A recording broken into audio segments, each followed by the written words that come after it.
President Biden's rocky first term and flatlining poll numbers have some GOP presidential hopefuls switching into full gear with no signs of letting up before 2024. This is according to new reporting from The Hill's Max Greenwood. Former Vice President Mike Pence has recently ramped up public appearances, even traveling to Ukraine last month to meet with refugees at the Polish border. Meanwhile, Florida Governor Ron DeSantis has recently sought the spotlight on a number of issues important to the GOP base, including critical race theory in schools, abortion, and others. Joining us now to weigh in is our rising panel. Julia Manchester is a political reporter for The Hill, and Sam Geduldig is a partner at CGCN Group. Welcome to you both. Thank you. Thanks. So, Sam, I'll start with you. What do you make of, Mike Pence's chances at this point of doing himself any good, among the Republican base, given the perception that the Trump wing has that he, betrayed the president? I find it hard to believe he can ever possibly recover from being tarred like that, but what do you think? I think it's going to be an uphill battle for him, but, he's going to be able to make a pretty strong case that he was as loyal and hardworking of a VP for, 4 years. A lot of it will depend on Trump and if he's irritated or not irritated, if he's running, if he's not running. But Pence is going to make his arguments. He's a known commodity in Republican primary politics and viewed as a strong conservative, viewed as someone that has been with the movement for a long, long time. So I think he's going to have a case to make.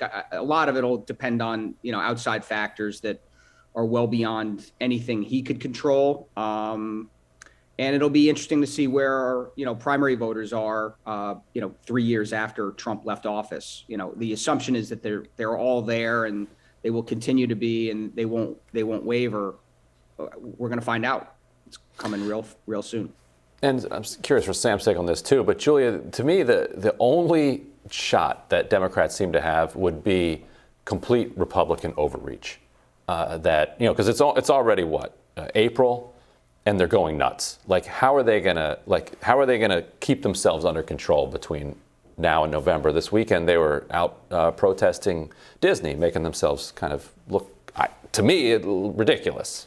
Right. I think this is a strategy you're really going to see play out in the primaries. When you're protesting Disney, for example, really honing in on those culturally conservative issues. I think we have seen Republican candidates sort of address this and walk a fine line. We saw Glenn Youngkin very much master this in Virginia, addressing those cultural issues, but at the same time making them seem like kitchen table issues, for example. Protesting Disney may work in Florida or Central Florida if you're running for Senate or a House race there. But in a primary, a national primary, I would think that a lot of Republicans want to focus on other issues like inflation, for example. That being said, you still have former President Trump talking about the 2020 election fraud. And those aren't, maybe that riles up some members of the Republican base, his core base of supporters, but I don't know how salient that continues to be going into 2022, even 2023. I think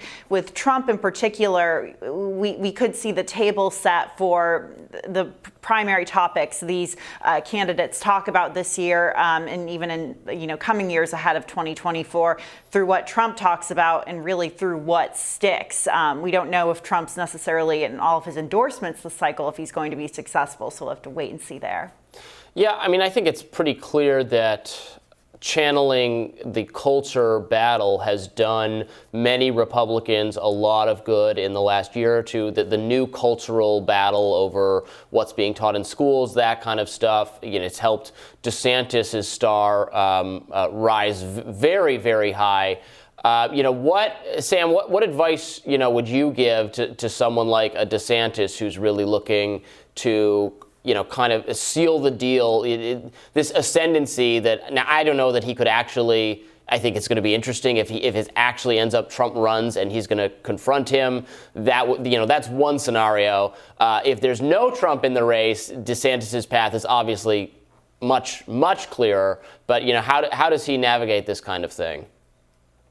Yeah, you hit the nail on the head with Trump.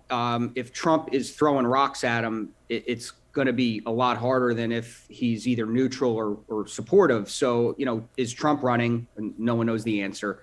And then if he's not saying anything, can DeSantis do his thing without, kind of aggravating Trump and having there be some type of rivalry pop up that would just diminish DeSantis's kind of cleaner shot at doing what he's doing in Florida and kind of promoting himself nationally at the same time. So I do think Trump is the wild card there. One thing Trump, remember he did it in 2016 to Rubio and to Jeb Bush and, Christie. He just tears down these primary opponents so effectively. And I think the lesson learned from 16 is, pack a lunch if you're going to get in a fight with Trump. It doesn't end up well if you're running in a primary against him or not with his support. So I think the sweet spot's to try to find out the best way to either get him neutral or get him mildly or even strongly supportive. And do we have that Roger Stone video where he's talking to Trump about DeSantis? Do we have that? I've not seen my right. God bless you.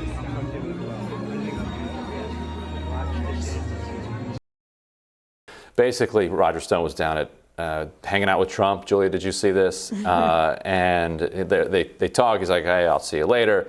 And Roger Stone is captured on video saying something like, "Just watch out for Ron DeSantis. He's a real piece of."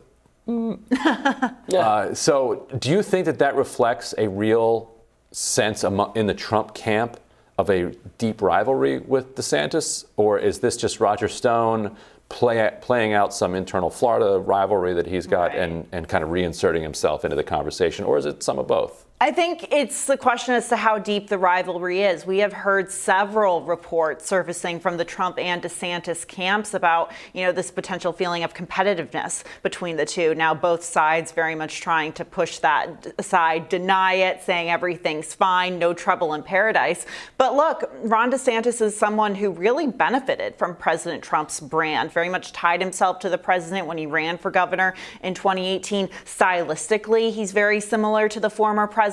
So, in a way, you could say that President Trump sort of had a hand in making Ron DeSantis's political success, even in the lockdowns in 2020, when, Florida took so long to do a so-called stay-at-home order. DeSantis was waiting for direction from the White House on that. So he's been following in Trump's footsteps for so long, and now that he appears to be eclipsing him potentially in some spots, not as much in polling, but he's inching closer and closer, I think that has a lot of eyebrows raised. And in Florida, look, Florida is the center of the GOP universe right now. You have Ron DeSantis, arguably the most popular Republican governor right now, and then you have Donald Trump living in Mar-a-Lago. So I think there's a lot of people who are torn in that state right now as to where to put their loyalties.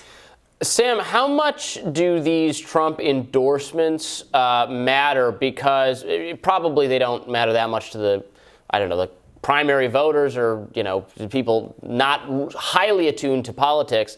But if the Trump endorsed candidates, so Trump recently endorsed Dr. Oz in the Pennsylvania Senate race, and he just over the weekend, or just on Friday, I think, endorsed J.D. Vance, who is in this Republican primary for the Ohio Senate seat, a very competitive primary that Vance is not Vance being the hillbilly elegy author, kind of once a never Trumper, totally repudiated that ideology. Trump actually referenced the fact that J.D. Vance has said not kind things about him in the past, but now he gets it, so he's good.